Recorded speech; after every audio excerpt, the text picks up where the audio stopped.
Welcome back to the Big Sunday Show. President Biden is expected to wait until after the midterms to officially announce if he will run for re-election. Meanwhile, Democrats are bracing for the worst. Like what happened in Texas when Rep. Myra Flores flipped a blue seat in a district that voted Democrat for more than 100 years. Well, to be honest with you, South Texas has always been conservative. We're all about faith and family and hard work. That's exactly who we are. But the Democrat Party took us for granted. They feel entitled to our vote, making the same promises over and over and really not making nothing happen. And I honestly had enough. I was really fed up with the compadrismo here in South Texas, and that's the reason why I decided to run. The Democrats are now looking at a depleted bench for possible candidates who can turn the party's tide. Leo, she said something there that I point out all the time, which is that most minorities in this country are more conservative in their household, and then they vote more liberal Democrat because of the old adage that Democrats are for the working, the poorer, the people who are looking for an opportunity to get out of their echelon of socioeconomic status.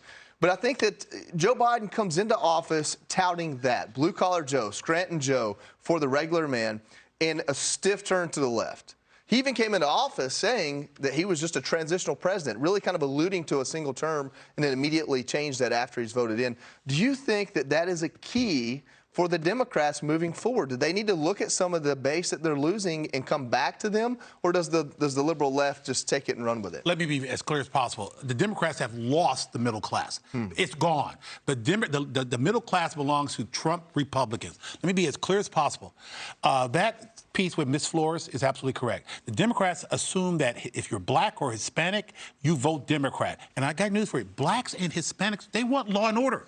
They want good schools. Well, they're not a monolith. And they're not a monolith. Human beings that vote all sorts absolutely. of Let me make one point. The reason why I'm sitting here as a Trump Republican is because Joe Biden said the same thing about blacks. If you vote for Trump, you ain't black. How dare you? Yeah. And it's insulting. And so blacks and minorities are leaving the Democratic Party and joining the Republican Party. You know, that comment just that makes me mad to this day, because I can think of a Republican president saying, if you're a veteran and you don't vote for a Republican, you're a traitor. I mean, it's kind of saying the same thing, right? Yeah. And so that just infuriates me. I know that, you know, being closer to 80 than 70, you know, by the time he gets done with this term, is it just that he's too old?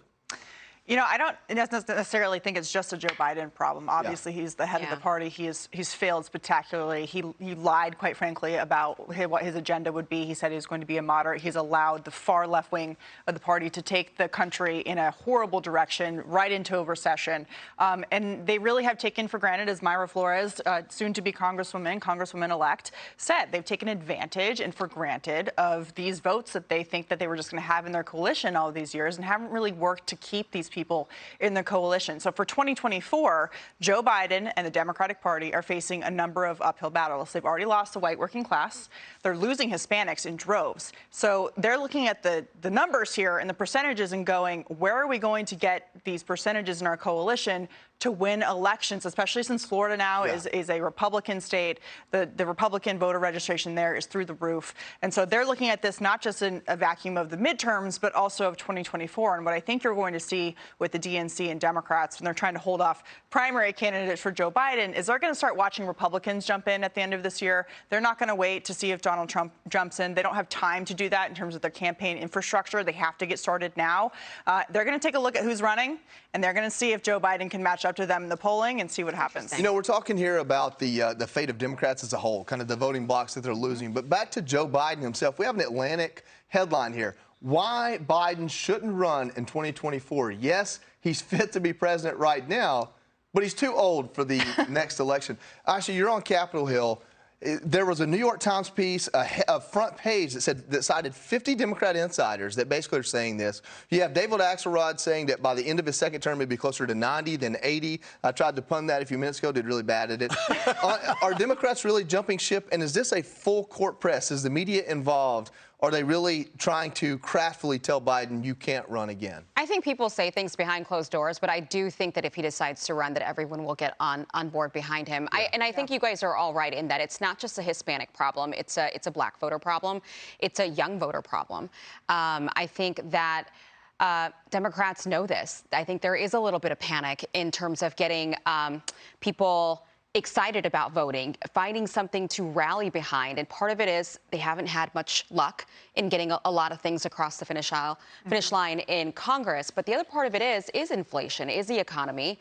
And so at the end of the day, whether you're black or you're Hispanic or you're white or you're young or you're old, it really doesn't matter. Right. If you can't do basic things like put gas in your tank, feed your kids, send them to a school that you believe in, and feel safe, so we've seen you're out of luck. Is he running? Well, let's just back to what Aisha just said. Joe Biden's landmark legislative achievement is that galvanized Joe Manchin as a conservative Democrat. Right. And you know, they've been so reliant on the identity politics play, and that doesn't play anymore. The coalition is falling apart when it comes to that argument, and that's what they haven't focused on issues of the economy, and that's falling apart for them. So they're looking at their agenda, and they've got to come up with one. Inflation, economy is going to be the issue in November, no matter how many different social issues Democrats try to rally behind whenever something happens. The Supreme Court ruling is going to come out here soon about abortion. They're going to try to rally around it. It won't work for November if inflation is still sky high. Right. Well, and the question becomes, if not Joe Biden, then who? And I should tell us that. I'm working on it. They don't have it. It's not Kamala. It's not Pete. It's Gavin Newsom. President Trump, call me. Let me know. Yeah. All right. So I can break it here. All right. Hi, everyone. I'm Brian Kilmeade. I want you to do me a favor. I want you to click to subscribe to the Fox News YouTube page. This is the only way that I know for sure that you're not going to miss any great commentary, any great news bites, any great interviews coming your way on Fox. You can get it all here on YouTube. So subscribe right now.